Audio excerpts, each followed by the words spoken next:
Okay, I think we'll get started, Fergus, whenever you're ready. You just need to unmute yourself there. So just while Fergus is getting ready there,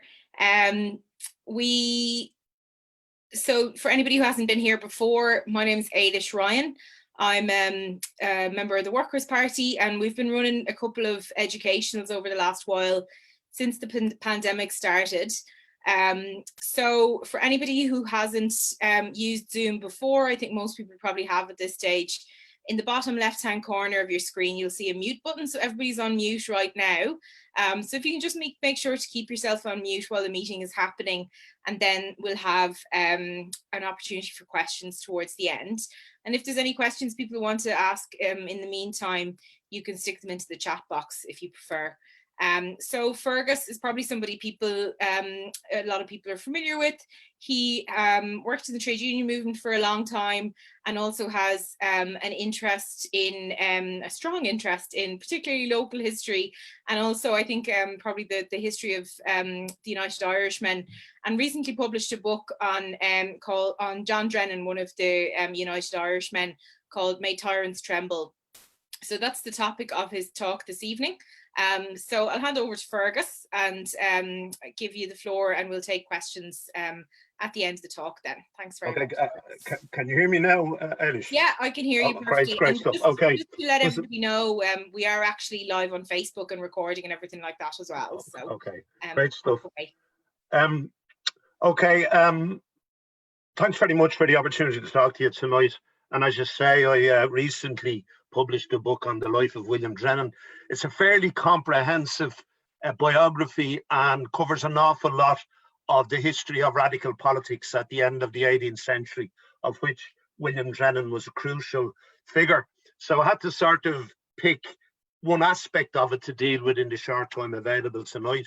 And what I decided to do was sort of recycle a talk I was supposed to do in Drennan's birthplace as part of the Imagine Belfast Festival. Drennan was born here in at the manse. The manse is basically the minister's house in First Presbyterian Church, Rosemary Street, Belfast, in 1754. His father was the minister there.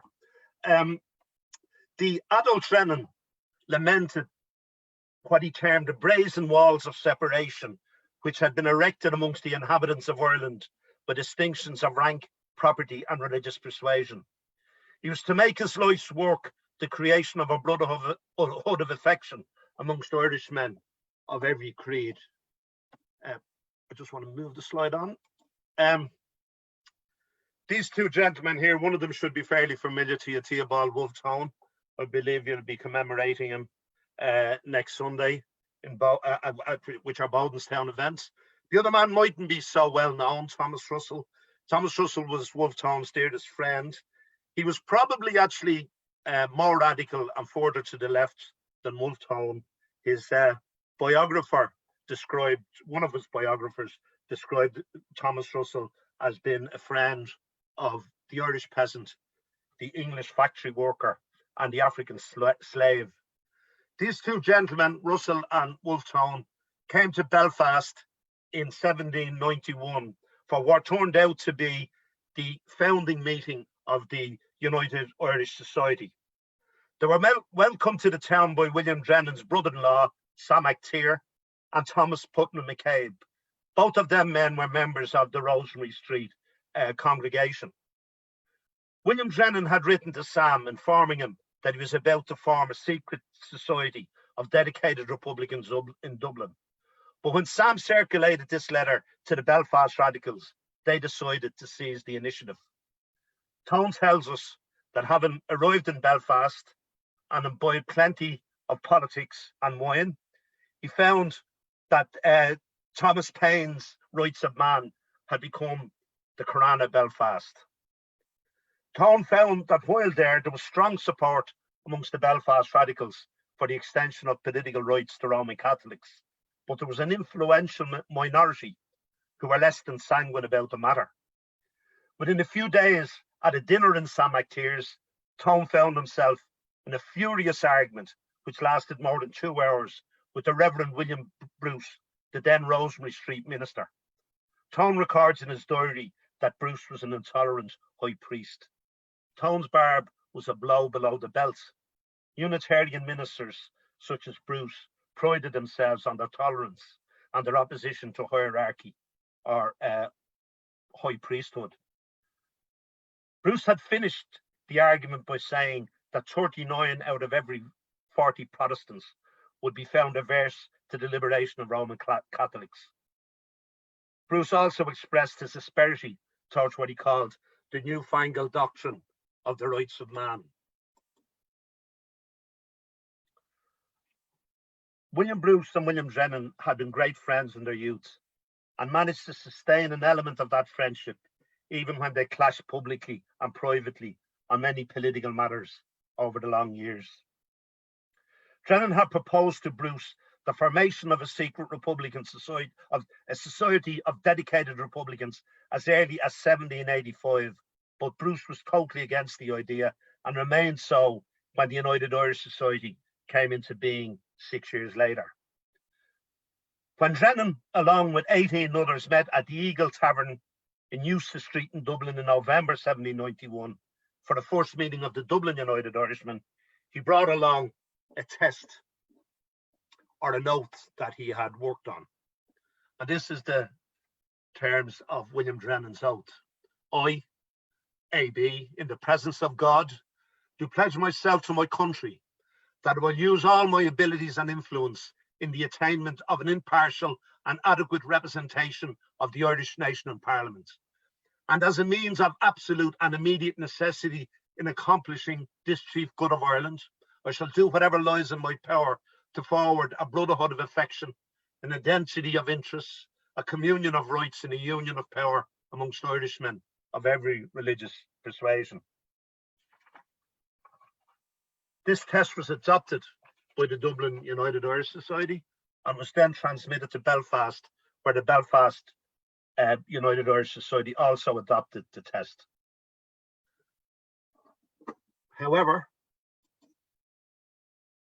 in February 1792, Martha McTier, shown here in the picture, Martha McTier was William Drennan's sister.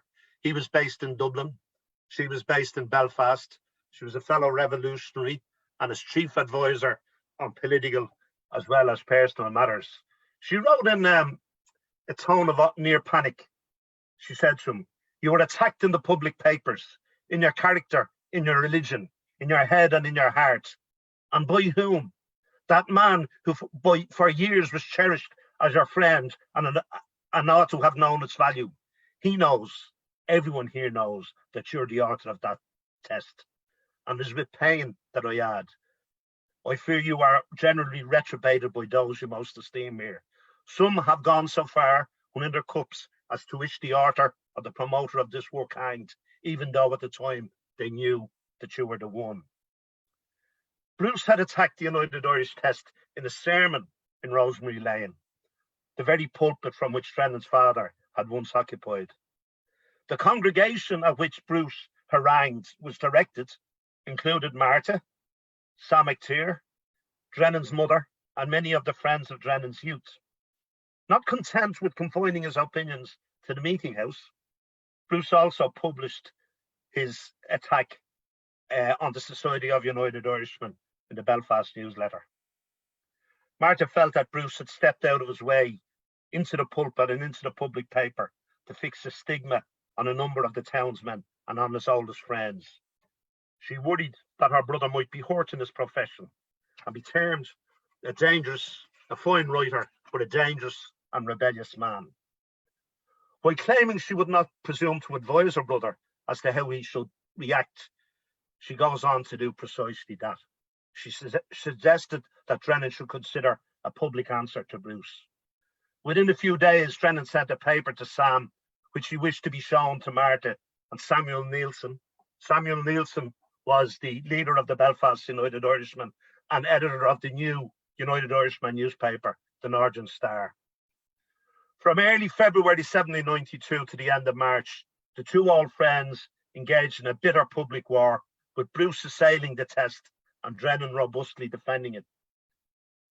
Bruce began his first paper by quoting the full text of the test. He then comprehensively deconstructs it. Firstly, he argues that those who pledge to use all their abilities to achieve certain objectives would have no time left for the ordinary business of life. He further suggests that the pursuit of an impartial representation of the Irish nation implies that every man, adult, minor, nay, even every woman, in short, every rational being should have an equal weight in electing representatives. He points out that the tests supported universal suffrage, which goes beyond anything then existing in revolutionary America or revolutionary France. He next points out that a communion of rights and a union of power would give Roman Catholics 10 times, who are 10 times more numerous than Presbyterians, 10 times as much power as Presbyterians. Bruce then brings what Oscar Wilde said of Edward Carson when he appeared for the prosecution in Wilde's case. He said he'd bring to his task all the added bitterness of an old friend. Bruce suggests that the test is a composition of Jesuitical, a rhetorical and enthusiastic mind, for either through craft, vanity, or precipitation, it is calculated to deceive. Now, in any age, it would be regarded as offensive to accuse a friend of calculated deceit. The term Jesuitical, as used by Protestants in the 18th century, is much more pejorative than the term is usually understood today. Today, it might merely mean the pedantic hair-splitting and answering a question in a way which conveys no information. In earlier centuries, it was understood to refer to religiously fanatical and professionally trained deceivers who felt a God-given entitlement to lie and mislead, even under oath. Bruce went on to argue that the test was calculated to oblige men never to change their opinion, which is inconsistent with the primary right of man, freedom of thought. Of course, freedom of thought is a core value of the Unitarian worldview, which Bruce and Drennan shared. In Drennan's first answer to Bruce, his main point was that when interpreting the meaning of words and phrases, Bruce defines them only in their loosest or their narrowest terms. He keeps swinging between extremes instead of taking the words and phrases as they would be taken in common sense by common men. Drennan argues that the test is not an oath. An oath is a promise to God, whereas the United Irishman's promise was to the Irish public. Bruce seemed to enjoy himself when he revised in a very sarcastic fashion Drennan's test on the basis of Drennan's clarifications. And this is what Bruce had to say. I do not swear, but merely in the presence of God, pledge myself to my country that, till I think better of it, I will use as much of my abilities and influence as I can spare in the attainment of a partial, which I deem adequate representation of the Irish nation in Parliament. I will, unless I change my mind, endeavour as much as lies in my inclination to forward progressively a brotherhood of affection, an identity of interest, a communion of rights, and a common exertion among Irishmen of every religious persuasion. Bruce then goes on to quote Drennan's fifth letter to Orlana. Now, many years before, Drennan had become famous for writing a series of letters of Orlana in Irish Helot, which means slave, by the way. And he had said in one of those letters years before, the Catholics of this day are absolutely incapable of making good use of political liberty. Bruce claims to esteem this letter as the most exquisite morsel of genius and eloquence this island can boast. He further claims to esteem the author as the most eminent, ornamental, and the ablest advocate of the Catholic cause. It is difficult to believe that this is Bruce's honestly held opinion. It might suggest the envy of one who had literary potentials but never enjoyed the success that William Drennan enjoyed with Letters of Orlana. Maybe it's an example of what Martha described as Bruce's forte for satire in and out of the pulpit. My own view is that it's sarcasm rather than satire. Drennan refuted these charges of inconsistency regarding Catholic rights between Orlana and the United Irish Test. He invokes the old Scottish Enlightenment idea that involvement in commercial society fits people for democratic government. The enlightened and educated Catholic middle class, he now argued, had changed the outlook of Catholics, and it might have been better. So in other words, he was saying that the Catholics, maybe they weren't capable of exercising political rights a few years ago, but they were now. I think it might have been better from Drennan's own point of view had he accepted that he was wrong in Orlana and that he had changed his mind. He would later imply that he'd inserted that piece in Orlana at the suggestion of Henry Joy, the editor of the Belfast Newsletter. Important to point out that Henry Joy was not the famous Henry Joy of the song that Eilish sings. It was he was his uncle who was actually the editor of the Belfast Newsletter, and who actually turned out to be quite a moderate and not a reactionary in the Belfast politics at the time. A week later, Bruce had the last word in this controversy. He insisted that as to the emancipation of Roman Catholics, his sentiments were no less liberal than those of the United Irishman, and he never wished to impeach their intentions. He said he had commenced the controversy. In commencing the controversy, he had sacrificed feelings for the sense of duty. He finished with what he described as the words of a wise man. Faithful are the wounds of a friend, but the kisses of an enemy are deceitful. Whether Bruce denounced old friends' work publicly, when Bruce denounced his old friends' work publicly as a Jesuitical composition calculated to deceive, or when he praised Orlana as the most exquisite morsel of genius that the island could boast, were both sentiments the faithful wounds of a friend or the deceitful kisses of an enemy. For his part, Drennan never felt much hurt by the attack, and after he received a letter from Bruce that does not seem to have survived, he concluded that Bruce had acted from pure motives.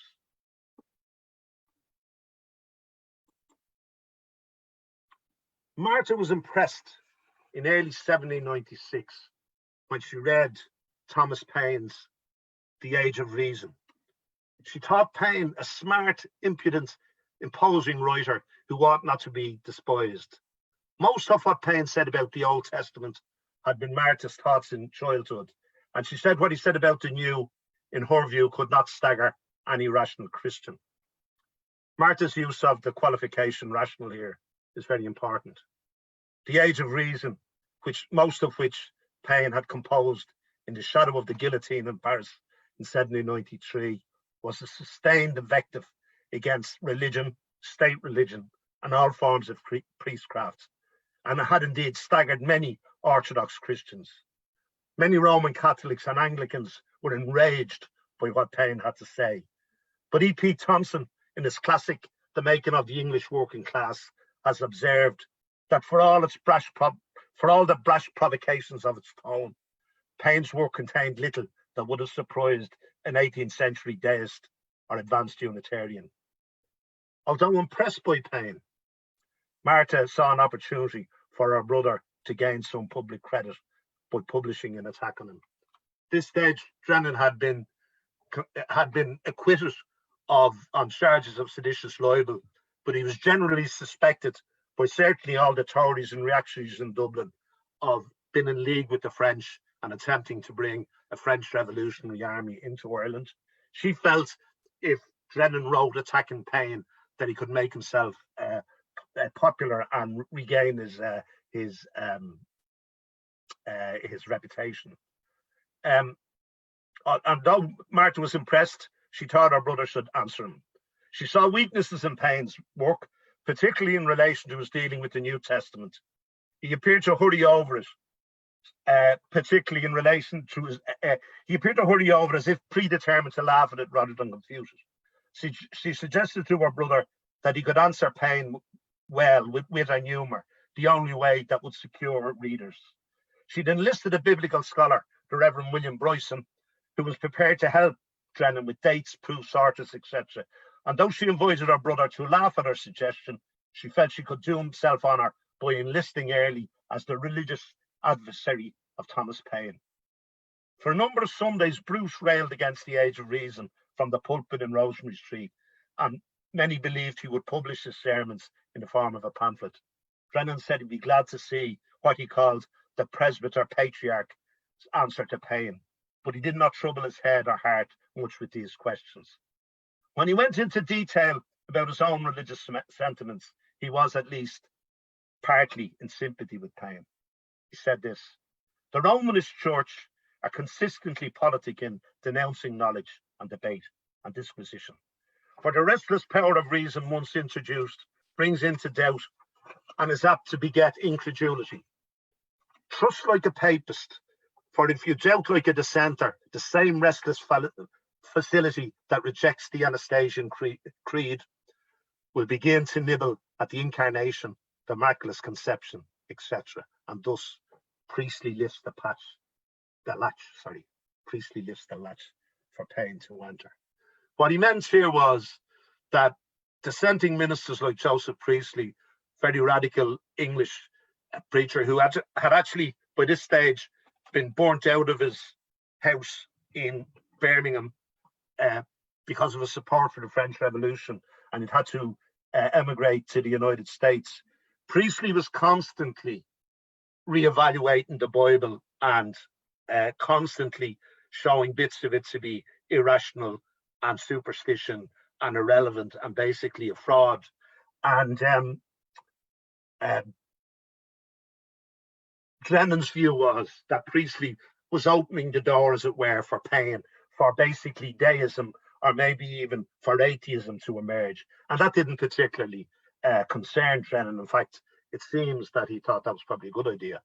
In 1799, Drennan gave vent to strident anti-clericalism when he declared, "I believe the priesthood in all ages have been the curse of Christianity, and I believe there will never be happiness or virtue on the face of this earth until that order of men, priests, be abolished, and until there is a greater equality of property which may deliver the rich and the poor from the voices incident to their conditions." He had friends in the Presbyterian ministry. This is Drennan had friends, and his father was one, as we've heard. But even they were not spared his disdain. Drennan was always opposed in principle to the Regium Donum. This is a royal bounty bestowed on the Presbyterian clergy by the British governments. He once described it as a slow poison pouring into the Protestant dissented churches. He told Martha, "In our churches have always considered the increases of the Regium Donum as hush money, a bounty to be quiet and to have very tolerably answered its ends. I think they, the Presbyterian clergy, are nothing more than the pensioners of governments. These once formidable Puritans in name and nature, these upright independents, now depend and bow in exact ratio to the bounty of the sum of their income." In other words, he was basically saying that the Presbyterian clergy had been bought by the government. It's probably worth saying also that just about this time, the British government in Ireland at the time always had the Anglican Church and the Church of Ireland completely in its pocket because it was the established church. But in 1795, they had tried to buy, with success, the Roman Catholic Church too, because up until 1795, Catholic priests had to go abroad to be educated under the penal laws. And in 1795, the British government opened Maynooth College and gave the Catholic Church a big grant in order that the Catholic Church, just like the Presbyterian clergy, would be bought over to the side of government, and that certainly worked. In 1792, Reverend Robert Black of Derry came to Dublin seeking an increase in the payment that is the Regium Donum. Drennan believed that if Black was successful, the Presbyterian religion would be contaminated by the corruption of our pastors. Black had been threatened with being tarred and feathered and accused of coming to Dublin to sell the Presbyterian clergy to the government for a pension on condition that they repudiate the Catholics. Drennan felt that the clergy of the North might lose their influence by courting the dependence on a rascally government. In the aftermath of the 1798 rebellion, Lord Castlereagh created a new Regium Donum scheme which had three objectives. Firstly, he wished to reward those who had committed themselves in support of the state against what he regarded as the Democratic Party within the Senate. He believed that many of those he deemed the Democratic Party, if not involved in the rebellion, were deeply infected with its principles. Secondly, he wished to create a considerable internal fermentation, even a schism, to change the temper of the synod. Finally, he wanted to buy and consolidate support for the union amongst the Presbyterian clergy. Castlereagh believed that making the Presbyterian clergy less dependent on their congregation for their subsistence would make them better subjects than they have late proven themselves to be. The scheme involved different amounts being paid to different classes of ministers, depending on seniority and the size of the congregations. Drennan and some of the Presbyterian elders and clergy saw this as an attempt by government to create a dissenting hierarchy. Martha agreed with her brother, and she denounced the ministers who accepted the bounty as fallen men. Yes, they had a high station once, for which it was necessary for government to overset them. £100 a year has done it, without one honest soul daring to spurn the bribe. Castlereagh's allies in the synod were Reverend Robert Black and Reverend William Bruce, who we met earlier on. When Drennan became aware of Black's and Bruce's contact with Castlereagh, he described Bruce as a presbyter bishop and said that Castlereagh and Bruce were walking hand in hand in a new alliance of church and state. He invoked the great names of and the stalwarts of non-subscription of an earlier generation when he said this: is this possible? Can the dissenters repair to their meeting houses after such a business is completed? Is it possible that any lay dissenter who preserves or is preserved in the salt of a sect could set foot into a house corrupted by such a pensionary establishment? Would Abernethy, Ducal, Hutchinson and their descendants, what would Abernethy, Ducal, Hutchinson and the thought of their descendants? But it is a link in a chain of events which is tending towards the abolition of such an order of men in the world. What he meant here was that it was the end, he thought, of priests. Infected, corrupted, papistical, mankind will grow disgusted with their selfish hypocrisy, as they have done already on the continent, and the tyranny of the priesthood will no longer usurp the throne of God and stand between man and his maker. Martha heard reports that the laity and the elders of the synod were opposed to accepting Castlereagh's new scheme and had managed to get it rejected at the synod. She urged her brother to write a pamphlet to rouse the Presbyterian laity into some sense of justice and honour, that they might make better provision for their ill-rewarded pastors. Drennan refused to write on the subject because he felt that order of men, the clergy, were losing all hold over the people, and therefore he thought it improbable that their stipends would be raised by the people. Drennan asserted that in all ages the priesthood were the curse of Christianity. There would be no virtue or happiness in the world until the priesthood was abolished. He believed he was living in an era when that order of men were losing influence. He agreed with Thomas Paine's argument in The Age of Reason that the Christian miracle stories had been invented to chill the ignorant and the stupid into belief. Yet William Drennan remained a Protestant dissenter, a Presbyterian, and regarded himself as a Christian. The schism which Castlereagh had conspired at to weaken the Democrats within the Presbyterian Synod did not occur until after he, that is Castlereagh, and William Drennan were long dead. When it came about finally, those who were driven out were not asked about their attitude to the United Irish Rebellion. Neither were they asked were they Democrats or supporters of Catholic rights. They were asked if they believed in the deity of Jesus Christ. One of those who could not answer that question to the satisfaction of the Synod was Castlereagh's loyal presbyter Bishop William Bruce. The Union of United Irishmen, which Drennan advocated, evaporated as Orange Unionism and Catholic nationalism went their separate ways in mutual animosity. 200 years have passed since William Drennan's death. In all that time, Drennan's hometown of Belfast has known sectarian hatred, intercommunal tension, often exploding into murder and mayhem. The brazen walls of separation, which he lamented, are no longer just a finely honed metaphor by William Drennan. No, they're that ugly physical construct called with no sense of irony, the peace wall.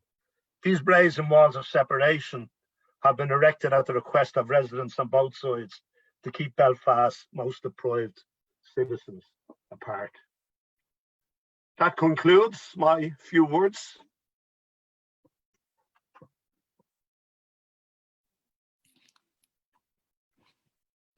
Great stuff. Thanks very much, Fergus. That was really, really interesting. So obviously, feel free to encourage people to buy the book or procure the book somehow, and tell us how to do that. How could they resist buying the book after that? Where is it available, Fergus? Well, it should be in all the bookshops, but because of the pandemic business, it's certainly there's a bit of messing going on with supply. But it is in Hodges Fidges, and I'm sure it'll be in all the bookshops in due course.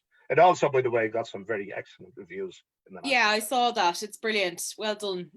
Okay, any questions there? Would anybody like to come in?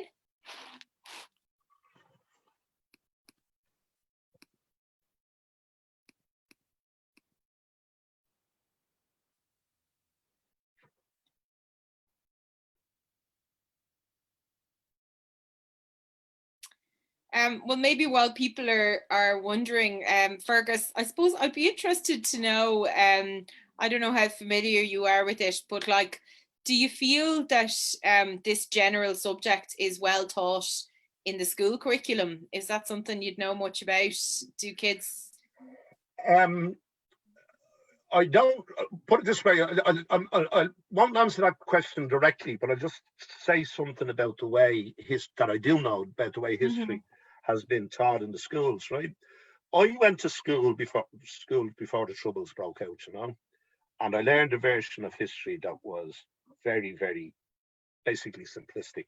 I went to a Catholic school, so basically we got to think that for 700 years the Catholics of Ireland had been oppressed by the nasty Protestants, etc., until after 1916 we finally drove them out of the country and so on. Now, but I left school in 1971. And the Troubles were just kicking off then. And it was only afterwards when I started to sort of read myself seriously into history, I realized that they actually totally changed in the early 70s. They totally changed the direction of that of the education that were given in the south of Ireland anyway.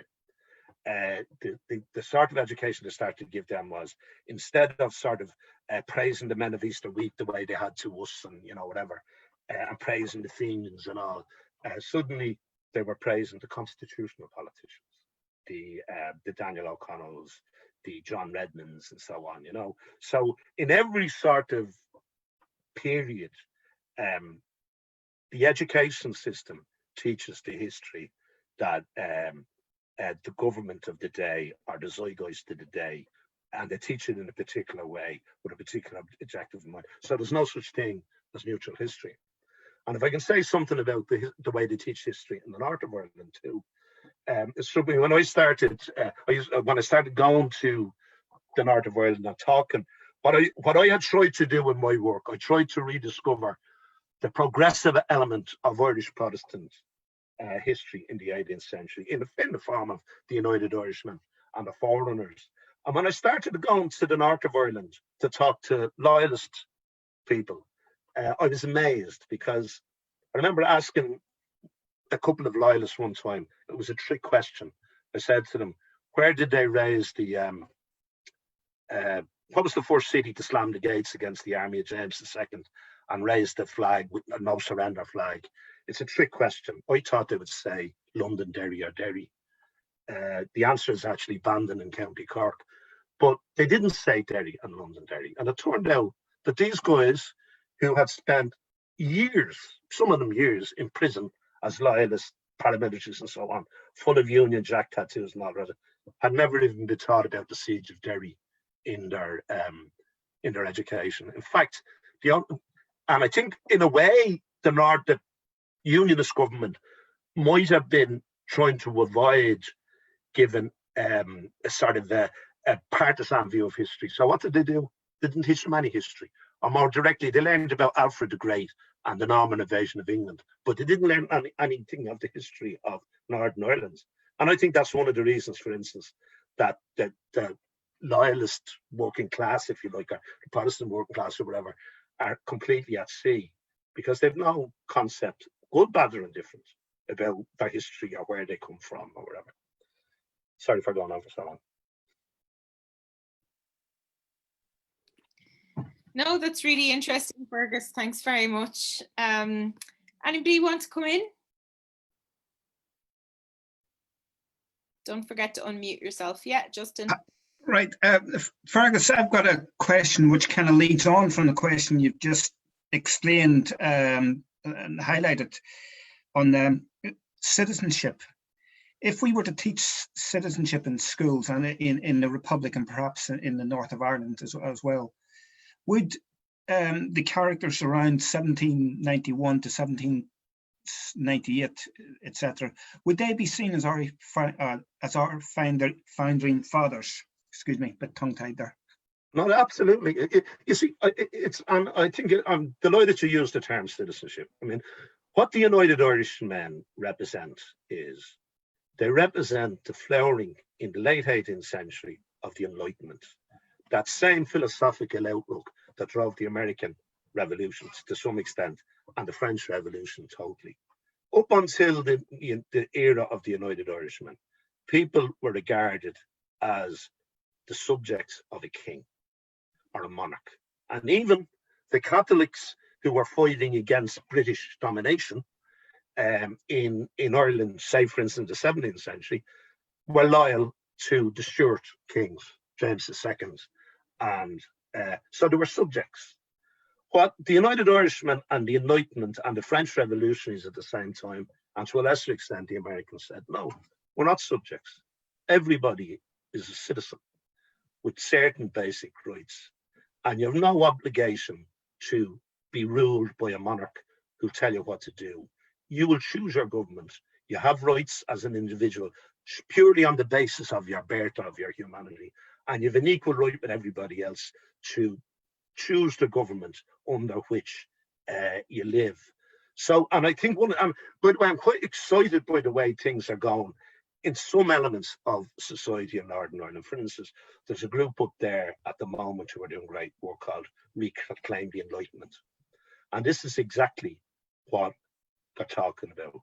The ideas of citizenship, democracy, and human rights. And all of those things come out of the United Irishman. And by the way, they took a long time in developing, because even before the United Irishman, there were other radicals in both England and Ireland who were pushing this rock up the hill. I think what the United Irishmen finally did to move the thing into the modern world is they were the first organisation in the history of Ireland to demand universal suffrage.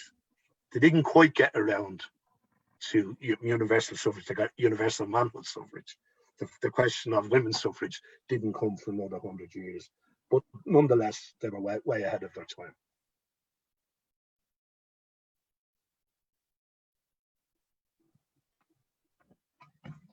Great, thanks very much, Justin. Just as a follow-on from that, have I unmuted myself here? Have I? Yes. Yeah. Just as a follow-on from that, I believe that the Catholic Church had control of the education, and in having control of the education, also had control of whether or not they would teach us about the United Irishman. And I believe that on a lot of the time throughout history, they weren't going to teach us, and they didn't teach us. And to the best of my knowledge, I can't remember ever learning about Wolf's Tone at school. Well, I did, but I tell you, this is the way they taught it. They said, yes, the leaders of the United Irishmen were all Protestant, but it was only because they were the only ones who had an education. The Catholics had no education, therefore they couldn't become leaders. Another very interesting thing is to look at the way 100 years after 98 and the 100th anniversary, the way it was treated, the monuments that went up and all the rest of it. It became basically a Catholic rebellion. And for instance, it's quite common to see monuments dating from 1998 not 1998, sorry, 1898, with the Virgin Mary and rosary beads and Catholic iconography. And suddenly the rebellion became Father Murphy's rebellion against, in other words, became a Roman Catholic rebellion. And the role of the Presbyterians in the north and all the rest of it were completely written out of the equation.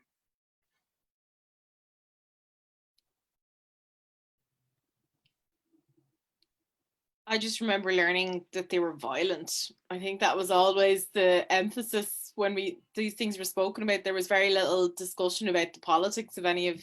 There was absolutely, there was absolutely no discussion about, and in fairness, probably absolutely no understanding about the because first of all, when the rebellion finishes, within a couple of years of the rebellion, all the early histories of the rebellion are basically orange or government propaganda, and everything is portrayed to show the rebellion up as basically a Catholic attempt to wipe out the Protestants in Ireland, and so sort of completely hide any of the sort of Enlightenment values that undermined it. Then, in the 100th anniversary, when the Irish nationalism was on the rise, the Gaelic League is on the rise, and so on, another group of historians then turned it into a Catholic rebellion. It was only in 1998 that the whole sort of Jacobin and Enlightenment thing began to be a light began to be shown on that. And by the way, there was huge arguments, and they're still going on amongst historians. I mean, many historians, particularly say what they call revisionist historians these days, would love to concentrate on the massacre of Protestants in Wexford Bridge and at the Skull of Bow Barn, and said these were the defining moments in the rebellion, and this proved that the unity of Catholic and Protestant in the centre was always just an illusion, and it was just simply a sectarian warfare. That absolutely ignores the fact that the fanning of sectarian tensions was a deliberate element of government policy from the minute the United Irishman started. The government actively worked at fanning sectarian tensions. They anybody they could get on their side in terms of the Orange Order or the Loyalists. And by the way, most of the Loyalists in the north of Ireland at the time of the rebellion would have been Anglicans. They were Church of Ireland. The vast majority of the Presbyterians. First of all, there was no Presbyterian members of the Orange Order up until the middle of the 19th century. You would never think that now. But anyway, what was not totally ignored was that, yes, the Skull of Bow thing and the Wexford Bridge massacre was a terrible sort of letdown for the leadership of the United Irishmen, who had tried to construct this unity of Catholic Protestant dissent. But that came after years and years and years of barbarity, officially sanctioned barbarities, whose objective was to fan sectarian hatred, and also remember the main people who wanted the rebellion in Ireland was the government. The government wanted the people to rise before the French came back, and so the rebellion was to some extent sparked by official cruelty, along with the fanning of sectarian hatred. And too often that's been overlooked, but I think some of us are getting the balance right there. Great. Anyone else want to come in there with even your own thoughts? I know there's a couple of people with a lot of their own expertise.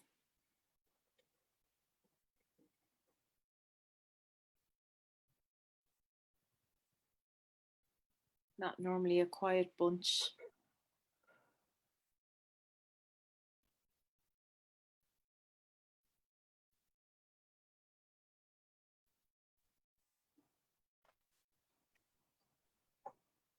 Hi.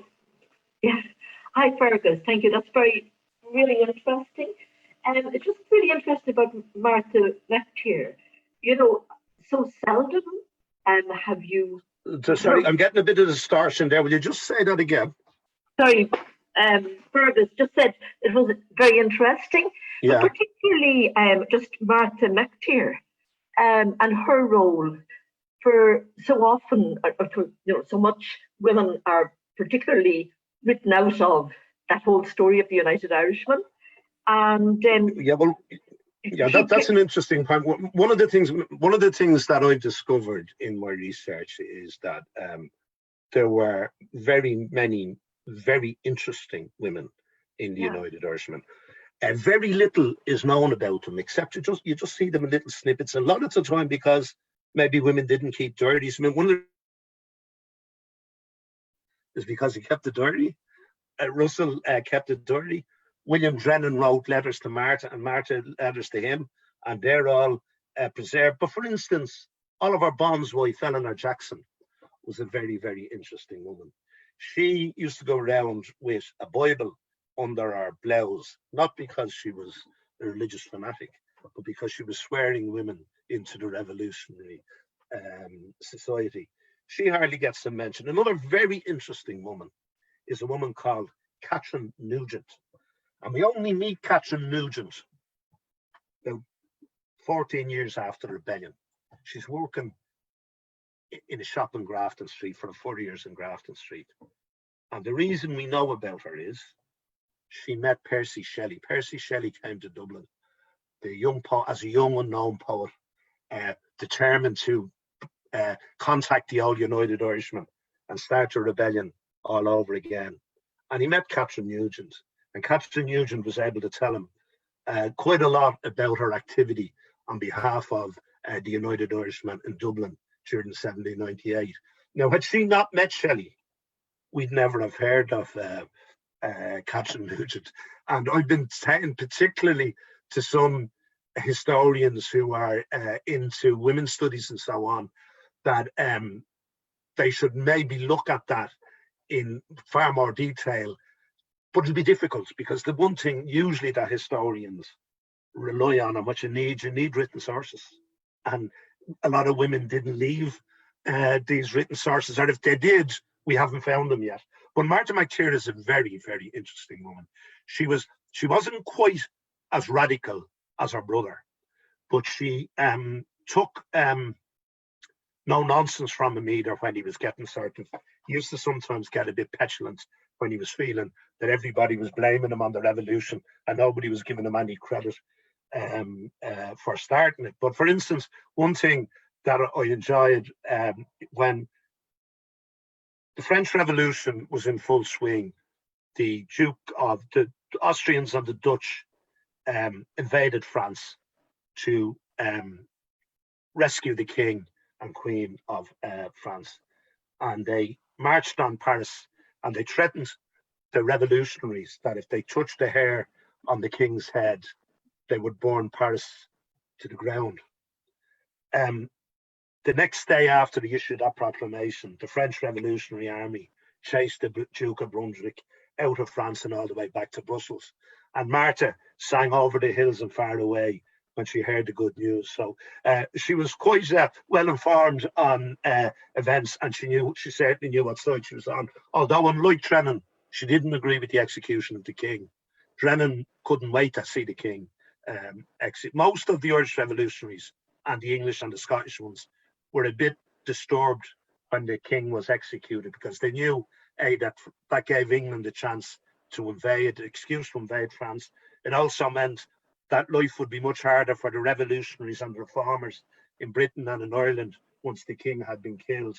So, and Martha was opposed to the killing of the king on humanitarian grounds, but Drennan thought it was a great idea. He thought it was the only way to save the revolution.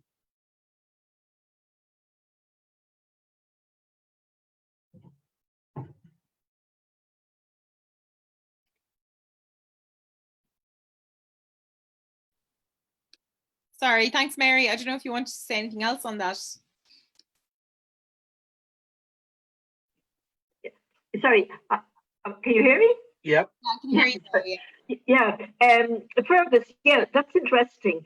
And particularly, you know, you're saying talking to historians and people who are interested in looking at women's history, I think it is an area that's certainly would be fascinating to work on. But we were talking earlier about the teaching of history. And if we look back on how the 1916 was looked at and taught and celebrated in 1966 and compare that with the 100 years, you could see women were hardly mentioned at all, except for the Countess in 1966.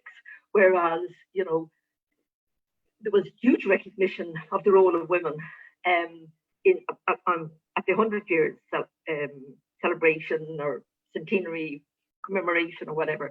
And I think again in relation to the War of Independence and the Civil War, you know, the role of women there.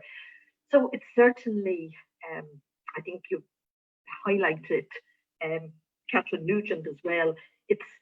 There is definitely a lot of work that can be done in that area, and I think it'd be well worth doing. Yeah, well, I think we were very lucky in the 100th anniversary that we had the likes of Liz Gillis and Mary McAuliffe and people like that. You know, they did really great work, and there's no doubt about it. Like, for instance, and Parry Gates as well. Like Kathleen Lynn is a very, very interesting character. Absolutely. And one of the things that struck me is we should be perhaps having a campaign to have that new children's hospital called the Kathleen Lynn Children's Hospital, because she started a children's hospital. She was a socialist, one of our own, as it were, and made a great contribution to the Irish Revolution. And in fairness, because of people like Parry Gates, she's beginning to get that recognition. But I definitely would plant that idea that we should start saying, oh, by the way, I meant to say at the beginning of the talk that I mentioned this, that I mentioned the two people that Tone and Russell met in Belfast, Sam McTier and Thomas McCabe. Thomas McCabe has got a bit of good publicity in the last week or two, because he was the man who, when in 1783, when the merchants of Belfast tried to set up a contract to bring slaves, to take advantage of Irish free trade, to bring slaves into Belfast, Thomas Putnam McCabe stood up and said, may the hand of the first man who signs that contract wither on the limb, you know. And he actually single-handedly prevented Belfast from becoming a slave port. And there was at least 2 letters in the paper during the week suggesting that that there should be a statue to Thomas Putnam McCabe in Belfast for that reason.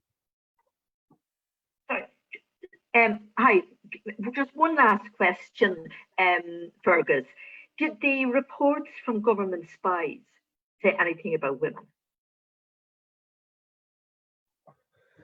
Let me see, did they? Not you're aware of. Yeah, well, put it this way. I have read, I mean, first of all, you would not believe the number of spies and how busy they were. My particular favorite is a fellow called the Sam Square. Sam Square, also known as Francis Higgins. He wrote a series of letters to Dublin Castle. He was very, very well informed about what was the United Irishman were up to. Those letters have all been preserved, and actually they're published in a book. I have it somewhere here near me, edited by Thomas Bartlett, called Revolutionary Dublin. And it's a fascinating insight. I mean, in one way, historians can be very thankful to informers, because if it wasn't for the informers, we wouldn't know what was going on. But Francis Higgins was the main informer. There were a number of others. A fellow called Fitzpatrick wrote a book on the informers of '98. So we know an awful lot of who they were and what they were saying. And here's one, probably one of the nastiest informers of all, was a fellow called John Pollock. And John Pollock tried very hard to entrap, but didn't succeed, to entrap William Drennan. But he did engage in a correspondence with Martha. And Martha was a very, very clever letter writer. And she wrote to Pollock saying, "We know what you're up to. We know you're trying to frame. On one hand, you're pretending to be my brother's friend, and on the other hand, you're trying to get evidence for his prosecution. And we know what you're up to. And if you keep at it, we will expose you, and everybody will know you're not a gentleman." Now, he answered her. His answer is, somebody said, so what did they say? Vulpine ingenuity, really smarmy, horrible fucking letter, right? But he basically, she totally, and so did Drennan, totally underestimated what they were up against. They thought they were up against a fella who was just, trying it on. This guy Pollock was an evil man who sent many, many people to the gallows on false evidence. And both Drennan and Martha were lucky that all he did was sort of write them a cheeky letter. In fact, after the rebellion, one captured United Irishman called Crombie. He was interrogated by Pollock, and what Pollock wanted was, he was telling Crombie that he'd let him off if he would give evidence to hang Martha. So, like, sometimes, like the likes of Martha and Drennan didn't realise the evil they were up against. Thanks very much, Fergus. So there's a couple of people who've asked questions there on Facebook, so I just typed them in there. The first one, You just called it out to me, yeah? Yeah. Does Fergus agree with the normative reading of history that while the North was characterised by a radical Presbyterian effort in 1998 to establish an egalitarian citizenship within Ireland, that this was fundamentally undermined, I presume that means 1798, that this was fundamentally undermined by the events in the South in terms of sectarianism? So that's the first question. The second one is, did Tom Paine ever speak or write about the 1798 uprising or its aftermath? I know he was proud to be an honorary United Irishman. Okay, the first question, if we understand, I think the answer to it is no. This idea that somehow all the progressive forces were in the North and the sectarian gets in the South ruined the whole project, that is the Musgrave view. That is the official view that came out immediately after the rebellion. It has no basis in historical fact. There were as many progressive United Irishmen in Dublin as there were in Belfast. Now, it has to be said that many of them came from that same Protestant dissent and Presbyterian background as the Belfast men. But even, for instance, the Catholic United Irishman, Miles Bourne, responded to that afterwards. He was at every battle, major battle in Wexford in 98. He was with Robert Emmet in 1803, and he escaped when he went to France at Robert Emmet's request to report on what had happened in 1803, and he spent the rest of his life in the French army, and he retired, I think, as a general in the French army. But he said, from the beginning, we fought for an absolute equality of all the religious sects. So the idea that the Catholics down in Wexford were all sectarian and the northern people were enlightened is wrong. In relation to Thomas Paine never came to Ireland. Paine was not a man who made friends easily. He had very, very few friends. The dearest friend he ever had was Lord Edward Fitzgerald, the leader of the United Irishmen in the rebellion of 1798. They had met in France and they became very, very close friends. The reason that Paine was in France was he'd been driven out of England. Had he stayed in England, he would have been hung. So he escaped to France and he becomes a member. He's offered a seat in the French National Assembly, the Revolutionary Assembly. That's where he meets Lord Edward Fitzgerald. When the war is about to break out, when England is about to go to war with France after the execution of the king in January 1793, Lord Edward comes back to Ireland because he knows if he doesn't get back before the war starts, he won't be able to get back. So he gets back to Ireland, and one of the first people he goes to see is William Drennan. And William had written to Paine informing him that he'd be made an honorary United Irishman. And Fitzgerald said to Drennan, Tom Paine is thinking of coming here. And Drennan said that would not be a good idea. If he comes here, first of all, it'll only make things worse for us all here, and they'll hang him. So he didn't go to. Sorry, I can't hear. There's somebody speaking, but I can't hear what they're saying. Have I answered that? Yeah, absolutely. Sorry, that was my fault. I had something else running at the same time. So then Billy's question there, I suppose you have. And I just want to check, somebody else had put something into the Facebook page. If there's anybody else wants to come in before we finish up, feel free to just bring yourself in there. And I'm just going to double check what, I know Tommy on Facebook was maybe going to say something. So somebody also said they're going to buy the book, Fergus, so we'll be delighted with that.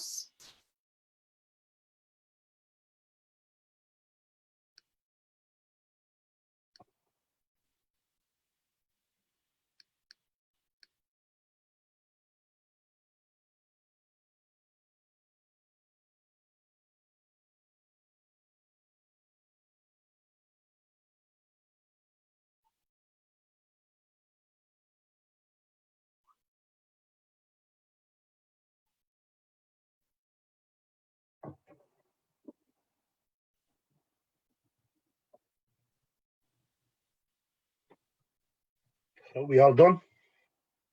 Just 1 second. Let me just see if I can get this up.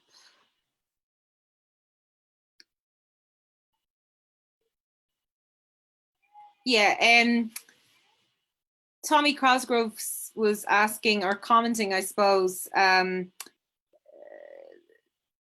Yeah, just saying he's enjoying the information. The song Henry Monroe comes to mind. I wonder if the Battle of Ballynahinch played any serious part in the uprising. The Battle of Ballynahinch. Yeah, and I think that's it. Yeah, the Battle of Ballynahinch was the major battle in the Northern Rising. The North were a bit slow to rise, mainly because the deal had always been that, as far as the leadership in the North of Ireland were concerned, they were to rise when the French came. When the thing broke out in Wexford, and there was no sign of the French, some of the Northern leadership sort of bottled it, as it were, and decided that, as well as which a number of the Northern leadership had been arrested before the rebellion. It only went ahead then because Jenny Hope and Henry John McCracken forced the meeting of the Northern leadership, and they decided to go ahead. The group who ended up in Ballynahinch actually won the only battle that the rebels won in the North. The rebels had a lot of success in Wexford. They weren't so successful in the North. But their first engagement in Down was in Saintfield, the Battle of Saintfield, where the rebels actually overcame the British. The name of the regiment actually escapes me, but the rebels won into Ballynahinch, but they met a huge redcoat army at Ballynahinch, and they were overwhelmed by artillery and by sheer numbers.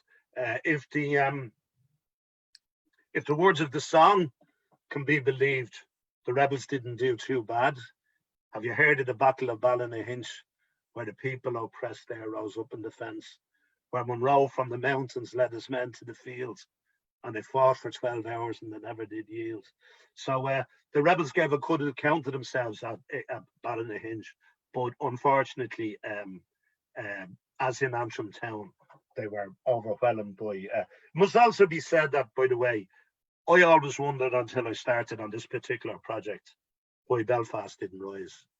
Belfast had been under huge military occupation, with cannons pointing at the streets of Belfast. with foreign troops. Absolutely, it was in military lockdown. So that's why Belfast men like Henry John McCracken actually had to get out of Belfast to participate in the rising at the Battle of Antrim. Great stuff, Fergus. That's brilliant. Well, look, I think that's all the questions, unless there's anybody else wanting to come in there. Nope. Okay, well, look, thanks very much. I suppose the book there, you have the title May Tyrants Tremble, Hodges Figgis. I presume it's in Connolly Books and that as well. I don't think it's in Connolly Books because Eugene McCartan doesn't like me. He doesn't stock any of my books. You know? We have that in common then. No. What's what you say? Oh, the added bitterness of an old friend. I thought that was only us. You're an honorary us, I suppose. And what was the other thing? Oh yeah, so before we finish up then, I suppose we'll probably be organising a couple of more of these talks is the first thing. So you might want to give the Workers' Party a follow on Facebook. But also, just to let everybody know, it's probably of interest, there's Look Left magazine has been doing an awful lot of online content recently. So I've just put in a link to a guide to left-wing films that's just been put up by one of the Look Left writers. And just generally, Look Left has come under pressure from Facebook for its political posting. And so if anybody wants to, we'd really appreciate if you could click onto the Look Left Facebook page and add it as a favorite so that it comes up in your news feed. So that's a shameless plug there. And yeah, and hopefully we'll get to organize a couple more of these events before the end of the summer. So Fergus, thanks very much. We really appreciate you taking the time and hopefully get to do it in person at some stage too. Okay. Happy Bowdenstown, comrades. Bye. Bye now. Bye.